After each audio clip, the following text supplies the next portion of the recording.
Assalamualaikum warahmatullahi wabarakatuh. Perkenalkan, saya Mursalim Pratama dengan NIM A1B1 22141. Di video kali ini saya akan membahas mengenai kajian feminisme pada sebuah novel, yang dimana untuk memenuhi mata kuliah prosa fiksi yang diampu oleh Ibu Nur Fadila SPD MPD. Di video kali ini saya akan membahas mengenai kajian feminisme dalam sebuah novel yang berjudul Cantik Itu Luka karya Eka Kurniawan.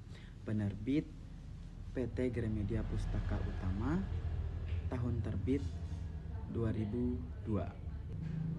Novel ini diawali dengan peristiwa bangkitnya Dewi Ayu dari kuburan setelah 21 tahun kematiannya di kota fiktif Halimunda.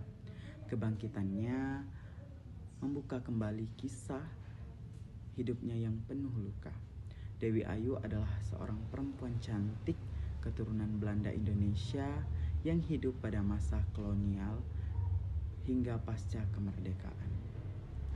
Pada masa penjajahan Jepang, Dewi Ayu ditangkap dan mengalami kekerasan seksual yang mengubah jalan hidupnya.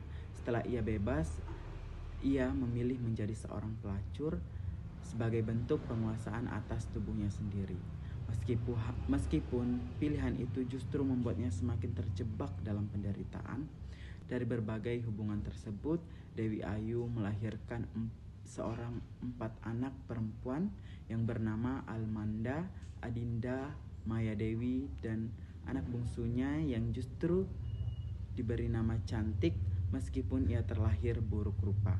Keempat anak Dewi Ayu memiliki nasib yang sangat tragis masing-masing. Yang pertama, Almanda itu mengalami kekerasan dalam pernikahan. Adinda hidup dalam cinta yang tidak bahagia. Maya Dewi terjebak dalam hubungan gelap, sementara Cantik yang tidak memiliki kecantikan fisik justru menjalani kehidupan yang lebih tenang. Melalui kisah mereka, kita melihat bahwa kecantikan itu bukanlah sebuah berkah, melainkan sumber penderitaan.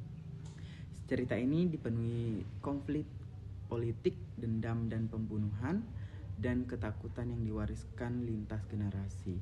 Dengan gaya realisme magis, Eka Kurniawan menghubungkan antara sejarah, mitos, kritik sosial, sehingga keseluruhan Cantik Itu Luka menggambarkan sejarah kejam, bangsa kekuasaan yang kejam, serta penderitaan perempuan yang hidup dalam sistem patriarki.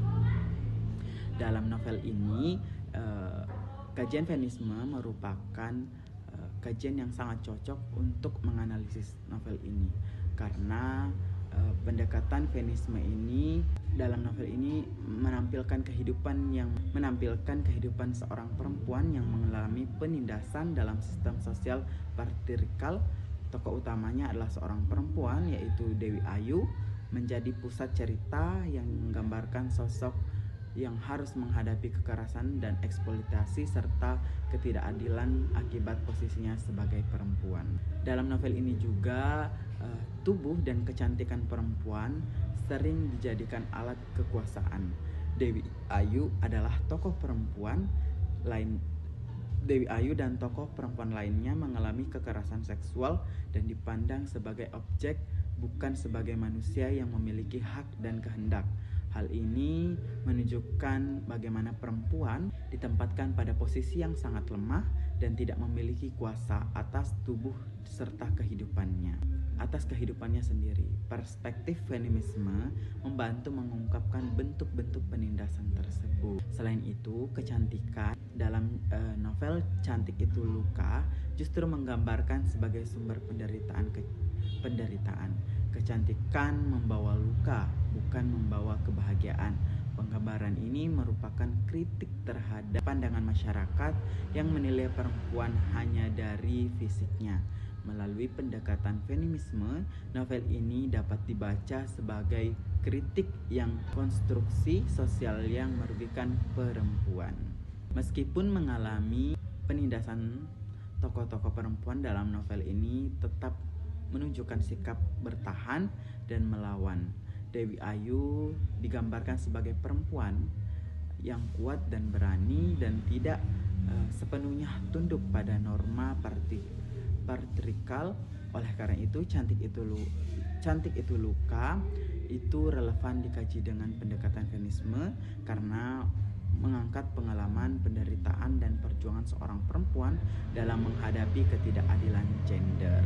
Dalam novel Cantik Itu Luka ditemukan gejala feminisme berkaitan dengan dua aspek. Yang pertama aspek psikologi dan aspek sosial. Baik, mungkin itu saja pemaparan yang dapat saya jelaskan. Semoga bermanfaat untuk kita semua. Saya akhiri. Wabillahi taufiq wal hidayah. Wassalamualaikum warahmatullahi taala wabarakatuh.